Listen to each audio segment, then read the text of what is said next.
The moment the fortress came apart. January 11th, 1944, 26,000 feet above Oschersleben, Germany, late morning. The cold is immediate and brutal, thin, biting, absolute. Inside the B-17 flying fortress, the temperature has dropped well below freezing. Frost creeps along the aluminum skin.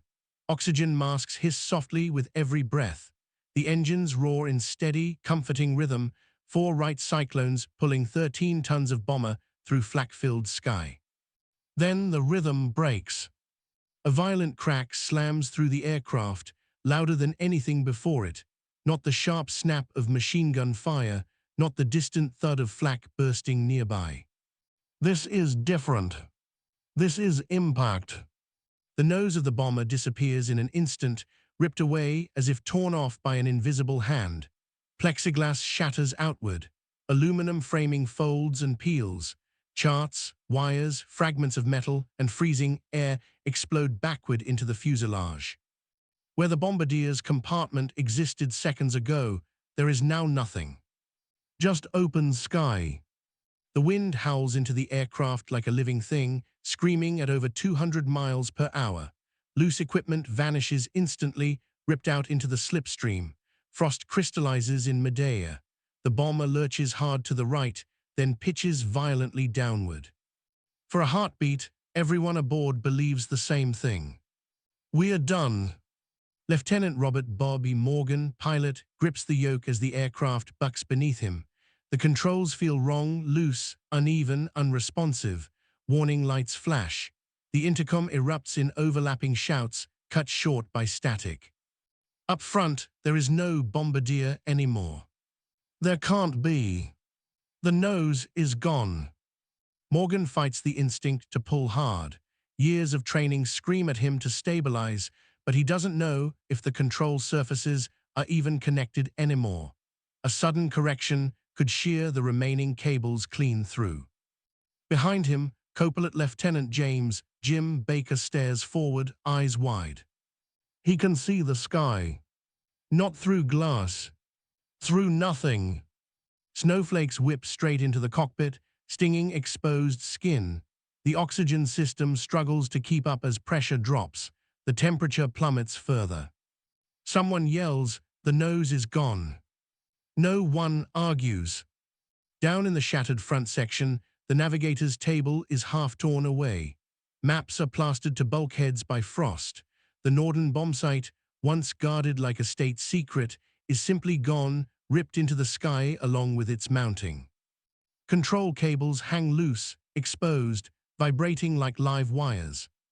The aircraft shudders again as another flak burst detonates nearby. Shrapnel rattles against the fuselage like thrown gravel. The formation is already pulling away. Other B-17s cannot slow down. They cannot break formation for one damaged aircraft, not here, not over Germany. Fighters will be arriving any second. Inside the crippled bomber, a terrible realization settles in. If they lose control now, they won't spiral down gracefully. They'll break apart. Morgan forces his breathing steady. He tests the ailerons gently. The aircraft responds, sluggish, delayed, but it responds. Controls still there, he says into the intercom, voice tight but controlled. No one answers immediately. Then the engineer's voice crackles through. Cables are exposed, Lieutenant, bare. They're still moving, but they're shaking like hell. Bare cables. No armor. No redundancy left. Just steel lines vibrating in open air. Every movement of the controls now pulls directly on them. Nothing to absorb stress, nothing to protect them from snapping. The fortress was designed with redundancy, yes, but not for this. Not for flying without a face. Below them, Germany rolls past in grim clarity, snow-dusted fields, factory complexes, flak towers already tracking new targets. The bomber is losing altitude slowly. One engine is running rough. Another is bleeding oil. Morgan makes a decision that would terrify any flight instructor. He levels off. Not to climb. Not to turn back yet. To feel the aircraft. He trims carefully, millimeter by millimeter, testing how much input the cables can take. Every adjustment is slow, deliberate, restrained. Behind him, the crew moves instinctively. The radio operator straps himself tighter as freezing air tears at his jacket. The top turret gunner reports fighters forming up at 2 o'clock, distant, but closing. The engineer crawls forward, bracing himself against the floor, staring at the exposed control runs whipping back and forth. One cable frays slightly. Everyone sees it. No one says it. In the open front of the aircraft, ice forms instantly on every exposed surface. The wind makes it impossible to speak without shouting. Frostbite begins within minutes. Blood from minor cuts freezes before it can drip. And yet, the B-17 keeps flying. Against physics. Against design. Against expectation. Somewhere behind them, another bomber explodes in a black cloud of smoke and debris. The crew does not look. They are busy keeping a dead aircraft alive. And what they don't know yet, what no one watching from the ground or escorting fighters could possibly believe, is that this flying fortress will remain airborne. Not for seconds, not for a desperate dive, but for long, agonizing minutes, held together by exposed steel cables, frozen hands, and pilots who refuse to let go. The fortress is already missing its face. Soon, the enemy will realize it's still fighting back. The German fighters arrive right on schedule. Dark specks peel away from the cloud layer above, growing fast. Messerschmitt Bf-109s, wings glinting, noses down, pilots already certain this crippled bomber is an easy kill. To them, the sight is absurd. A B-17 with no nose shouldn't be flying. It should be falling. Lieutenant Morgan sees them coming, but he doesn't react immediately. He can't. Any sudden maneuver could snap the exposed control cables whipping in the slipstream ahead of him.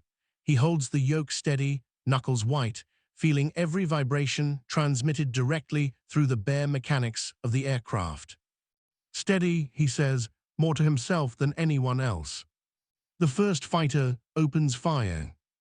Tracer rounds streak past the open cockpit, flashing inches from Morgan's face. Wind tears the sound apart. The aircraft shudders as bullets punch through aluminum further aft. The tail gunner responds, his .50 caliber machine guns hammering, empty casings rattling across the deck. But the fortress doesn't dive. It doesn't roll. It just keeps going. The German pilot overshoots, startled. He expected a kill shot. Instead, he finds himself sliding past a bomber that refuses to die. Another fighter lines up, firing again, aiming for the cockpit, then pulls away sharply when he realizes there is no cockpit glass to shatter. Just men. Exposed.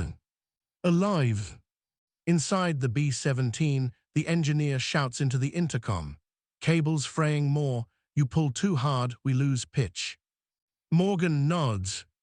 Even though no one can see him, he adjusts the trim wheel with painstaking slowness, redistributing load, trying to reduce tension on the forward control runs. The aircraft stabilizes slightly, enough to give him a chance. Minutes pass like hours. The fighters circle again, confused now. This isn't bravery they're seeing, it's something worse. Defiance. Flak bursts continue below, but the bomber has drifted just outside the heaviest barrage. Black puffs bloom in the distance, harmless now. The real danger is structural failure. The nose section, once a critical part of the airframe, is simply gone. Stress fractures crawl outward from the torn metal edges. Every vibration threatens to unzip the aircraft further. The navigator crawls forward as far as he dares, anchoring himself with a rope. He can see the control cables vibrating violently in the open air. He reaches out, carefully, and wedges padding scavenged from a seat cushion against the bulkhead, trying to dampen the oscillation. It helps. Barely. The German fighters make one last pass, firing half-heartedly, then peel away. They've spent too much time on a bomber that should already be dead. Escort fighters are closing in. Fuel is precious. The sky suddenly is empty again. Silence returns, but it's a fragile silence. Morgan checks his watch. They've been flying like this for nearly 10 minutes. 10 minutes without a nose. 10 minutes with exposed control systems. 10 minutes one vibration away from catastrophe. We are turning west, he says finally, slow, very slow. The turn is agony. He eases the yoke left by fractions of an inch. The aircraft resists, then responds. The exposed cables tighten, hum, then settle. Sweat freezes on his forehead. Every man aboard holds their breath until the bomber completes the turn. They are heading home. The journey back is a test of endurance more than skill. The cold is unbearable now. Frostbite gnaws at fingers and cheeks. The oxygen system strains. The open nose turns the aircraft into a wind tunnel. The crew takes turns shouting updates. Engine temps. Altitude. Cable condition. No one talks about what happens if one snaps.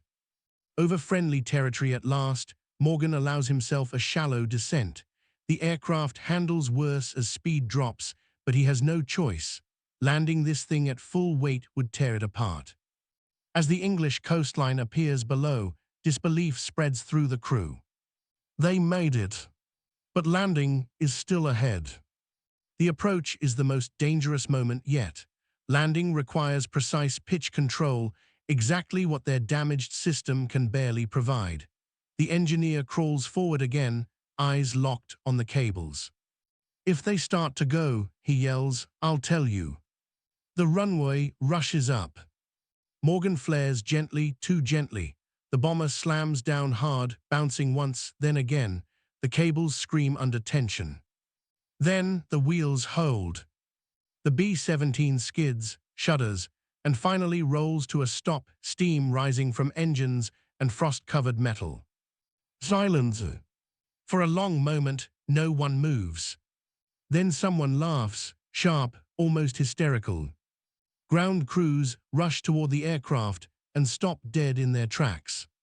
They are staring at something they do not believe. A flying fortress. Without a nose. With frozen cables hanging in the open air. Returned intact. Later, maintenance officers will walk around the wrecked front end, shaking their heads. Engineers will photograph the exposed control runs, marveling that they held. Pilots will crowd around Morgan, asking how he kept it flying. He will give the same answer every time. Carefully. Because what kept the fortress alive that day wasn't luck alone. It was restraint, discipline, and the refusal to accept that a machine was finished just because it looked dead. By the time the engines finally spool down, the reality of what just happened begins to sink in. Ground crews circle the B-17 slowly, as if approaching a wounded animal that might still lash out. The forward fuselage is gone, not damaged, not cracked, not crushed, but torn away entirely. Jagged aluminum ribs jut forward like broken bones. Control cables sway gently in the breeze, exposed to open air, streaked with oil and frost. One crew chief removes his cap and runs a hand through his hair. This bird should have broken up, he mutters. He isn't wrong. B-17s were built tough, layered aluminum skin, redundant systems, reinforced spars, but nothing in the design manuals accounted for sustained flight without a nose. The bombardier compartment wasn't cosmetic. It was structural, aerodynamic, functional. Lose it, and the fortress was supposed to tumble. Yet here it sits, alive. Lieutenant Morgan climbs down the ladder last. His legs tremble as his boots hit the concrete. The cold finally leaves his bones, replaced by delayed shock. Someone hands him a cigarette. He doesn't remember lighting it. Across the airfield, word spreads quickly. Did you see that one? The nose is gone. They flew it back like that. Maintenance officers photograph every inch of the damage. Engineers take measurements, scribble notes, debate quietly. The exposed control cables draw the most attention. One lieutenant colonel crouches, tracing their path with his finger. "These should have snapped," he says flatly, "vibration alone." He doesn't finish the sentence, because the truth unsettles him. If the cables had failed at any point, over Germany, over the Channel, during approach, the aircraft would have pitched violently. The crew wouldn't have had time to react. No parachutes, no warning. Instant death. And yet, the crew managed the impossible by doing something counterintuitive. They did less. No sharp maneuvers. No aggressive corrections. No panic. They treated the aircraft like a living thing, injured, sensitive, but still capable of movement if handled with restraint. That lesson doesn't disappear. Within weeks, stories of noseless fortresses circulate across bomber groups, not myths, confirmed incidents. Photographs appear in briefings, pilots study them closely. The takeaway isn't bravado. It's control. Flight instructors begin quietly emphasizing smooth handling under damage. Engineers review redundancies in control systems. Crew chiefs reinforce cable inspections. No official doctrine changes overnight, but minds do. Because this wasn't a one-off miracle. Other crews had done similar things. On different dates. Over different targets. With varying levels of damage. The common thread was always the same. A bomber that looked dead. Refused to fall. For the men who flew these aircraft, the story spreads with a different tone. Not amazement. Reassurance. If the fortress could survive that, maybe it could survive what waited ahead. But there's no romantic ending for the aircraft itself. After inspection, the verdict is final. She'll never fly again. The structural damage is too extensive, the cost too high, the risk unacceptable. The bomber is stripped for parts, cannibalized to keep others flying. Her war is over. But her message lingers. Long after the smoke clears, long after the engines stop echoing across English airfields, that flight becomes a quiet reminder of what war really tests. Not machines. Men. The men who didn't freeze when the sky rushed in. The men who didn't yank the controls when instinct screamed to. The men who trusted training over fear. German pilots that day believed they were firing at a corpse. They were wrong. They were attacking something far more dangerous. A crew that refused to accept the verdict of physics. In the years after the war, engineers would cite cases like this when designing new aircraft, adding redundancy, rerouting control paths, reinforcing survivability. The B-17's brutal lessons shaped the future of aviation in ways no one predicted in 1943. But in that moment, high above Europe, none of that mattered. What mattered was a pilot easing a yoke by inches. An engineer watching cables shake. A crew holding their breath for 10 impossible minutes. They didn't cheat death. They negotiated with it. And somehow, they won.